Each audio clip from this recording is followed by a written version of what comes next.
Welcome back to the Infernal Brotherhood of the scruffy-looking Nerf herders. Today we're diving into Chapter 6, Droids and Equipment of the Rules Companion. In the original core rulebook, customization was limited, but the Rules Companion provides the necessary crunch to build droids from scratch and improve your gear using skill points. This chapter refines how we handle alien PCs and introduces a building dice system that is vital for keeping your characters and equipment grounded in Star Wars reality. While this chapter of the Rules Companion is pretty short, there are a few things we should focus on. First, we have to talk about a major update to creating alien player characters.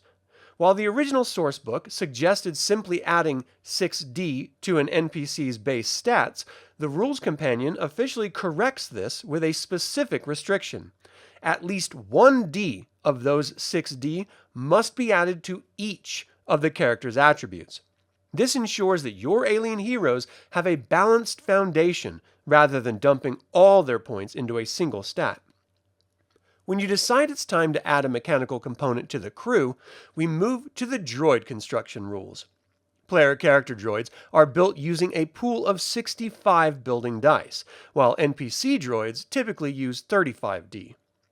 All droids start with 1D in every attribute, and increasing an attribute costs 5D from your pool for every 1D of increase.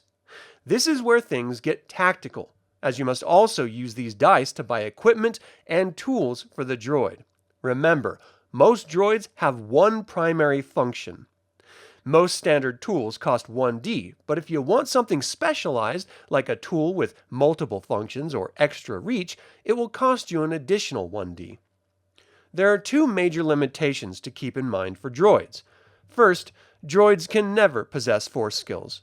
Second, a droid's skill can never exceed 13D, preventing them from becoming unstoppable machines that overshadow the rest of the party.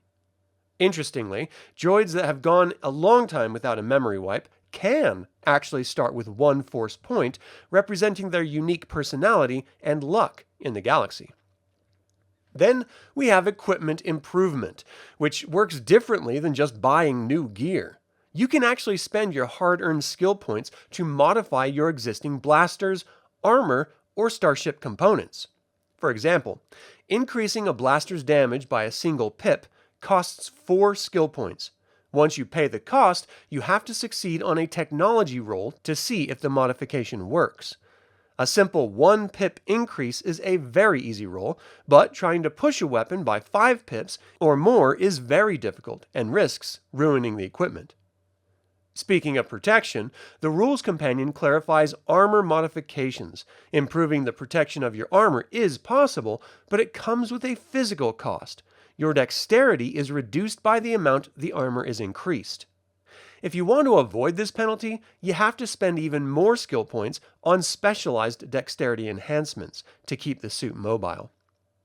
We also get a significant update on starship repairs and modifications. If you're working on a ship yourself, you spend the skill points as usual. But if you hire an NPC technician to do the work, the credit cost of the upgrade is doubled. Upgrading a hyperdrive is a massive undertaking, costing 20 skill points to move from a ×2 multiplier to a ×1. Finally, we have to talk about specialized gear like spacesuits and breath masks. In the core book, these were fairly generic, but the Rules Companion adds realistic limits. Emergency vacuum suits are only rated for 72 hours before they begin to leak, while more expensive utility suits can last for hundreds of hours. However, if a character wearing a utility suit is wounded, the suit is considered punctured and will begin to leak immediately. This keeps the feel of a dangerous, used galaxy intact.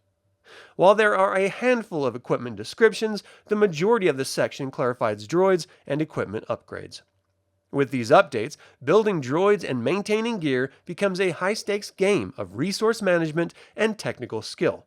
You finally have the tools to make a customized astromech feel like a member of the team, or turn a standard heavy blaster into a personalized tool of justice. Thank you for tuning in. We invite you to subscribe to this channel and click the bell to get notified about our next video. You can now join the Infernal Brotherhood through YouTube membership and even become a patron on Patreon.